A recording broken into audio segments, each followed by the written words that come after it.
Hi, I'm Samantha Gardner here with the Career Kickstart, and I have with me Samantha Alvarez, who is amazing. Spoiler alert. Say hi, Sam. Hi, Sam. I am so excited to have her on because one thing to know about Sam Alvarez is that one, I think she's awesome. Two, she is my digital nomad inspiration. She is like an international woman of mystery, like taking names and kicking butts all across the world. So I'm gonna get done with my fangirling right now and just let her talk about herself. Um, so to start with, Sam, would you just give me your elevator pitch? I will give you the best of what I can do for an elevator pitch. I am not good at having one, not because I'm not good at making things succinct, but because I have at least 4 distinct elevator pitches. And it depends on who I'm talking to and why. But that comes with the territory of being an entrepreneur. My main elevator pitch is that I'm a sales consultant. I do coaching for people who are looking to increase revenue, increase sales on their small to medium-sized business. My second elevator pitch is that I work for the same startup that Miss Sami does, but I work on the other end of the spectrum.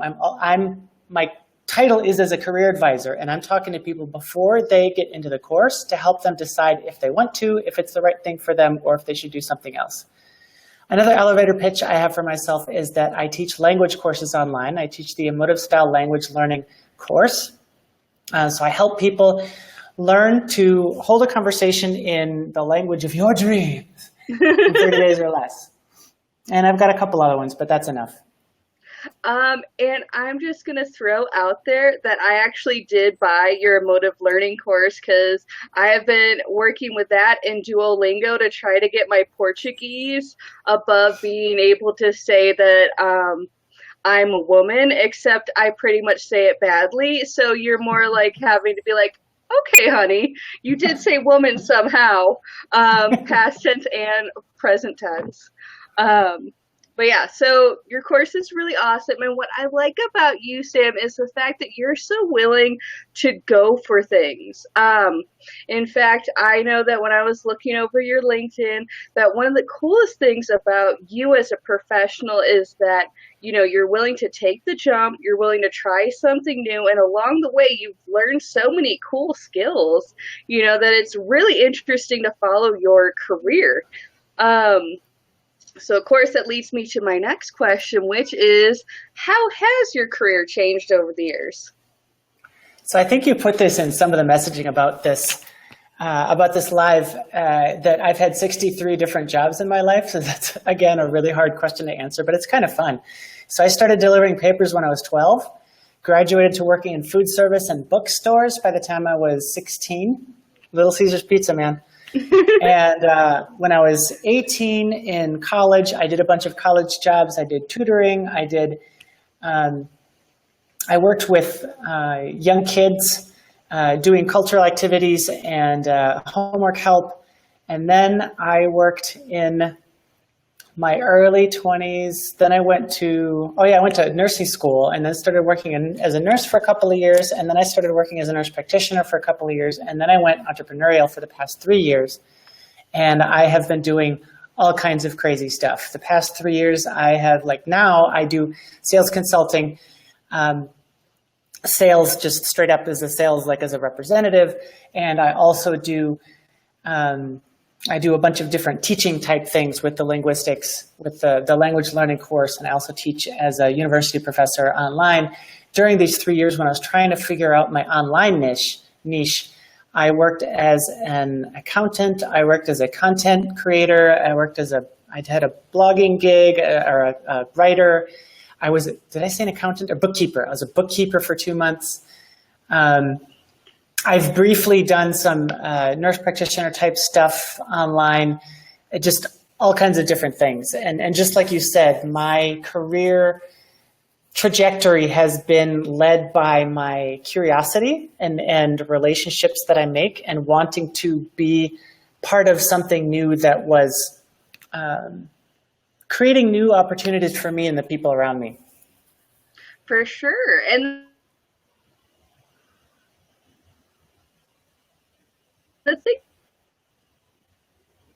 I think to do all this sort of little pivots and jobs and harnessing everything that I've learned throughout my whole career to just stay traveling. I think that's something that a lot of people dream about, doing the digital nomad thing, but not everybody actually does it, because it's not so much as what you see on Instagram, where it's pretty much somebody with like their like legs in the pool with a laptop being like, I'm always using my $2,000 laptop in the pool. You know, it's not quite like that. It doesn't matter to me at all that the sand gets in it on the beach, and it's actually not fun to work on the beach because everyone else is on the beach and you're working on your laptop. Oh, and in the middle of that, I started a startup for a while about burnout. I wrote a burnout recovery guide. Yeah, that was my first entrepreneurial venture, failed miserably, and I learned a ton of stuff from it, which was stuff I needed to learn. Yeah, I've always been pretty willing to pivot on the drop of a hat. And especially in the online world, that entrepreneurship, you just kind of have to, like, whatever you are passionate about and that people are willing to pay you for and that you're really good at, and those three things all come together, that changes regularly. And you have to go with wherever that conversion of those three things is. You need to go there and stay there as long as it's there, and then you leave. In fact, just thinking about all the times that you've done this, you're probably somebody who is uniquely able to kind of say, what is, how do you know that you need to start pivoting? And maybe you can give some insight for other people out there who maybe like are wondering, okay, I know maybe I want to do something, I'm not sure. Why don't you jump to your next question? Because that was actually, when I was thinking about the questions, that was part of my answer. Oh, okay. Then the greatest gift that anyone has given you in your career, that one? Yeah. Okay. It's good that you are paying attention. Oh, God, I just hit the thing. So now, without my fancy graphic that goes on the bottom to tell us the question, I will repeat it for myself mainly. What is the greatest gift that you have been given in your career? The greatest gift that I was given in my career was being fired, actually. Oh, do tell. Well, I've actually, when you do 63 jobs, you're bound to get fired. Like, I'm an awesome person, I'm really great and whatever, but sometimes it's just not a good fit, or you just don't want to be there, or they don't want you there. So I've been fired probably, 5, 6, maybe 8 times in my life, which is not bad. Out of 63 jobs, that's, like 10% or below. So I'm pretty happy with that. But the one that I'm thinking of was, I had worked in one area of this. It was a nursing thing. I'd worked in one area of this company or health system for a while and had done quite well, and people were quite happy with me. And then I switched over to a new area, which was supposed to be my long-term thing. And the medical director looked at me and she was like, "Oh, you Ooh. are here?" It was horrible. She took one look at me and was like, ooh, like looking at like the dog poop that she just stepped on her foot, on the bottom of her foot. And, my personality is I like people to like me. I like to do things well. Once I commit to something, I really see it through to the end. Like, I push hard on things. So I would have pushed this really, really hard because I really wanted to do it and I wanted to do the thing. But she just basically looked at me and was like, no, this doesn't work for me. And she fired me within a week. Yeah, I was fired. I think I started on a Monday. I was fired the following Tuesday, the day after Christmas. Oh, the day after Christmas, that should be illegal. You should at least give people until the New Year's to know, hey, buddy, get in the unemployment line. However, there was no unemployment line because I was still on probation, so I wasn't officially, didn't make it past my probation or whatever. But because of my position, I had to give, because as a nurse practitioner, I have to give 90 days notice. And if they want to get rid of me, they have to give 90 days notice to me as well. So they had to pay me for 3 months. Nice. She wanted me out so bad, she was willing to kick me out and have me be paid for 3 months. And that was a really rough point in my life. And so I was able to actually use those 3 months, still getting paid as a nurse practitioner, which is quite a nice wage, I might add, while sitting at home, like losing my mind. And I had time to lose my mind and figure out my own stuff. And I got my next job. And I had that job for 4 years. It was the longest job I ever kept. It was 4 years after that one. Gotcha. Well, and that is something that is true. Usually getting fired does put some things in perspective. I know that when I got fired from a theater job, my first job in college, it made me go, oh my God, I need to spend a lot less time dancing in warehouses and more time working on myself because I got to fix this. It sounds like you had a more mature, like, eat, pray, love sort of 3 months than me just being like, I got to stop being a dirty hippie. I have to be a cleaned up hippie. I was still getting paid during those 3 months. That's the catch. That is a nice catch. That is pretty nice. I will agree. That's a big part of why it was such a big gift. And so one of the other things that you were asking me about before was like my best advice for somebody who is looking to like feeling stagnant or feeling frustrated and needing to move on, but not really being sure how. So the best gift somebody gave me was to get rid of me right away. I was gone within 8 days. And my best advice for people feeling stagnant has also been, oh shoot, I skipped forward. That's okay. It's okay. I was thinking of the biggest mistake. We'll figure it out. It's going to be okay. We're doing it live, folks. Yeah, right. We're making this up as we go. Because I totally didn't do this right in my head either. But so getting the boot was the biggest positive thing I had. And then of course it also made a big difference that I was paid during that time and I was able to take basically a sabbatical from life for about 2 of those 3 months. And the biggest mistakes that I've made while in my career have been holding on to things too tightly, where I've been like, yeah, I know I'm answering the wrong question. Terribly sorry, Sami. Screwing up your system. Your system I don't is mind. destroyed. It's about the conversation, not the questions. It has been, I know I spent too much time looking at these questions. I should not have prepared as much as I did. If I didn't prepare, I would just be surprised and make it up on the spot. Not today. This is the one day I prepared. Way to go, Samantha. The biggest mistake I've made is holding on to things too tightly. For example, my first job after going nomadic was a sales position. So I was working there for a couple of years, and the first year that I worked there, I made less than $1,000 a month. But I was holding on to that, and I was like, I don't know, I didn't value myself. I was like, I don't know if I can get anything else, and I'm too nervous to move on, and if I don't, I have the apple in my hand, I don't want to go for the one in the tree, and I was just really nervous about moving on from something that simply wasn't a good fit. And it was a good fit at first. Like the first 6 months or so, it was a very good fit. But then after that, I wasn't making I wasn't earning the amount of money that I had been told that I would anywhere near it. And I was working way harder.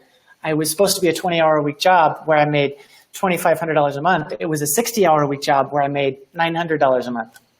This did not work well for me.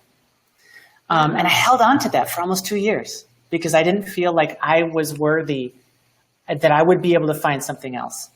And I think of that also in other areas of my life and of my career. It's like I've numerous times held on to something because it's like, oh, I don't know if I can get something better, and I'm not sure if I deserve something better, and maybe it's, this is the best I can do. And the best things that I've done, which then turns into my best advice for when you're feeling stagnant, is go do something. Doesn't mean you have to get a new job. Maybe you need to get a new job. Sometimes you do, but go do something. Whether that's something that you're really passionate about, that's a hobby, whether that's something related to another job skill set that you have or that you like to have, but go get passionate about and dive into something. And for example, for me, while I work at a position now where I'm doing sales consulting. I was actually hired by this company to create a sales pipeline for them, and then was hired on to do sales for them because I really like working with them. And then doing the sales part wasn't as fun anymore. And I was like, I'd been doing it over a year and I felt kind of stagnant. And I was like, what's the next thing I want to do? And I realized I really enjoyed the consulting part of what I did with them. So I started actively looking for more consulting gigs, started getting more my mindset around it. Like, hey, I kind of want to do this. Oh, there's... You're in Sao Paulo.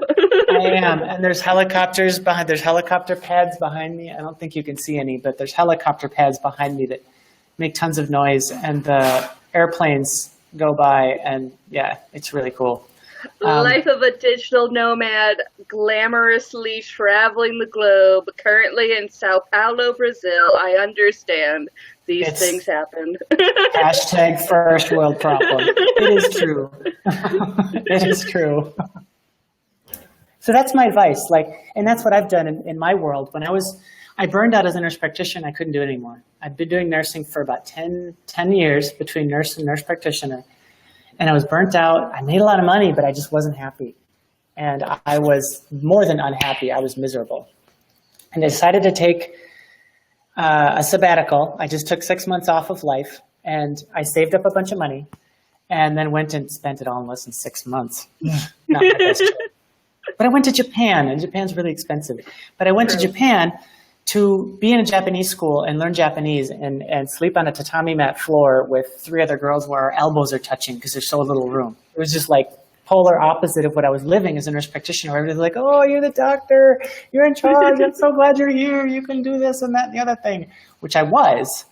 And that was, there are parts of that are an earned privilege. Like I need to have that level of, I need to accept that responsibility along with that privilege in order to be effective as a nurse practitioner, but I needed to be just away from that and be a total beginner again and not have people looking up to me that way. So I went to Japan and learned Japanese for 6 months. And then I ran out of money and I came back to the States to work as a nurse practitioner again.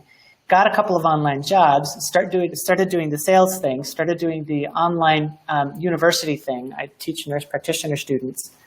Made it doing that for almost a couple of years. And yeah, here I am. It's been quite a journey. It has. And what I really like about your journey is how, when you realize that you had this level of burnout, and this is just purely a personal reason, because that's part of why I ended up leaving my position, as you well know, because you got to hear me every week being like, why I don't like my job anymore, because while I love the impact I was making, I was not making your level of money because I was working for a grassroots nonprofit, but it was one of those things where, I felt that level of drain where I knew I was making some impact, but, when you work for a nonprofit dealing with systematic oppressions, it's kind of more of a two-step. So it was one of those things where learning your story and actually utilizing your tools, because I have bought another one of your courses when you did a smaller course on Udemy, the one on burnout. I found that to be really helpful because it was sort of a refreshing thing for me, I think.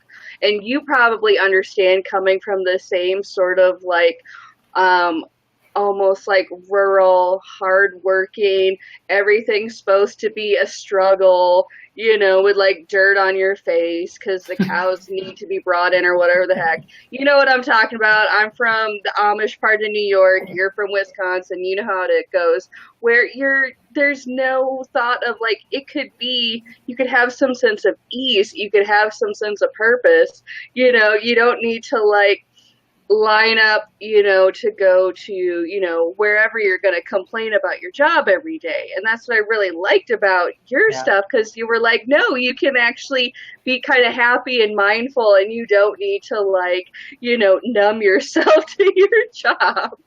I enjoyed that. And I was quite happy making, I think all of my income sources for my first year being a nomad added up to, I think, $1,200 or $1,300 a month total. And I was very happy. I was not rich. I was barely making enough to survive. But I lived in Southeast Asia, so it was a lot cheaper there, or East Asia rather, in Taiwan for most of that. but I knew what I wanted and I knew I was going for it. And so once I started, honing in on the things that really worked for me, and I started honing in on side hustles and gigs that really like made money for me, like it became much easier to just allow myself to receive all these things. And even though it was really tough at first, especially financially, it was like, I'm doing what I want. Like I'm really, really genuinely happy doing this thing that I'm doing right now, and then I'm going to do something else in a year or two. And I love that mentality where you're like, you know what, it doesn't need to be perfect. It is for now. And you're taking advantage of your different resources. And you're also thinking outside the box. Not everybody would go, okay, I need to start anew. Where can I go where I can kind of have like my in the wilderness time? Oh, I'll go to Southeast Asia and I'll be able to live off $1,000 a month as I figure this stuff out. That's genius. Not everybody thinks outside of the box. So kudos to you and your squishy brain. Yeah, I'm not good with boxes. I find a box and I like figuring out what the box is. And then my favorite thing to do is to be just barely outside the box. Just right on the edge. I'm not about like destroying everything and blah. It's like right now, like you're like, wow, you're really successful. You've been doing this for years. Yeah, that was hard fought.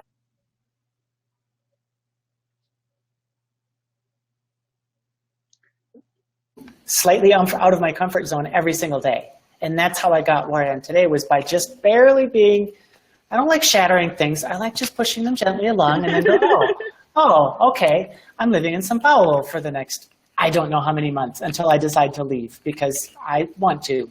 And then I will go somewhere else. And that will be a new challenge. Like it's been a really, I feel really fortunate and very grateful to be in this position, but I'm also very, just like I did that. Like it was very much one step at a time, pushing the envelope slightly further. And it's like, okay, and I have my goals now. Like I'm at this income level. I want to get to this income level. I'm doing this much with my life. I want to do this much with my life. Like there's always a next step, and it always feels doable. And it's very clear cut. The more clarity I have, and this is part of my online course. You know this, Sami. Like this is part of my online course, that you create a crystal clear vision and a crystal clear goal, and then you walk toward it. You take steps toward it, starting right now. Not tomorrow, not today, not in an hour, but literally right now. You do one small thing right now, and then figure out what the next small thing is you can do, and eventually you get somewhere really cool. And I love that. That is something that I feel like a lot of folks just because we've known each other for a while, we know a lot of the same people where we've been there with folks who they don't know exactly what they want to do. They know it's not working, but like they don't start because they feel like they have to make a big grand gesture, when really it could just be as simple as I am going to do this one little thing outside of my comfort zone each day or each week, and you can see it snowballs. So a lot quicker than you think. It's remarkable. A lot of people wanting to do the digital nomad thing, because that's another one of my elevator pitches, because a lot of people are interested just in the digital nomad part, because like, yeah, I want to have the sexy laptop lifestyle.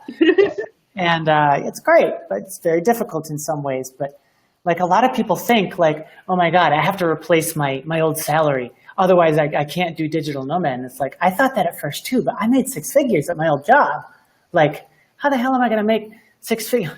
Am I allowed to swear in this? Oh, too late now. You can. Go ahead. How the hell am I going to make my old salary online? I have to do that, or I can't do this. I have to go back to my job unless I can make $100,000 a year. And it's like, no. How much do I need to make to not be homeless? And $1,200, $1,300 a month was fine. I mean, I wasn't like comfortable, and I wasn't like saving any money, but I wasn't homeless. And that was the mindset that really made it possible for me. That what is my non-homeless number? At what level of income do I have to get no matter what? And then I hustled every month to get that, and then worked on my long-term plans. Like, I spent the first 3 weeks of the month being like, I got to make my $1,300 this month, or I'm going to be homeless because I can't pay rent in Taiwan or wherever the heck I was. And then the last week of the month, I'd be like, okay, I'm working on my long-term plans because now I know I have enough to eat next month. go. I feel like that's definitely something that, you lay it down in a real raw way, in a way where you don't always see when you read about digital nomading. So I really appreciate that. I know that we're getting close to the time, so I want to ask you one last question, because I know that I have to be disciplined, because I could talk to you all day. And in fact, we have had marathon conversations. But for in the purposes of your time, let's just stick to the one last question. Do you have anything that you're working on now that you'd like to share, or just let us know where we can find you on the web? I guess that's two questions. So, oops. I'll answer them please, both. though. Where to find me on the web? There's two places to find me on the web: www.samalvarez.com. That's Sam as in Samantha, A-L-V as in Victor, A-R-E-Z or Z, depending on where you're from. .com is my website, and you can also find me on YouTube. And I will send a link to Miss Samantha over there to share. It's just my name. It's Samantha Alvarez. I mean, I have a bunch of stuff up there. What I'm working on right now is I just launched the Emotive Style Language Learning course, I don't know, a month or two ago or something like that. I'm currently taking sales consulting clients, so if you're looking for something like that, you're welcome to contact me. And I'm also in the Authentic Career Evolution group, so you can find me here. Yay! Awesome. I love it. Samantha, you know that I'm one of your biggest fans, so thank you so much for letting me interview you. I feel like you have such a refreshing take on building your career, and the fact that your career went hand in hand with the life that you were building. You wanted to do the digital nomad life, and you built your career around that. You didn't let yourself be sort of a slave to your own career. You took control of it. So I think kudos to you. Thank you again, and enjoy Sao Paulo. So I will talk to you later, and thanks so much for being on. Thanks for having me. All right. Bye.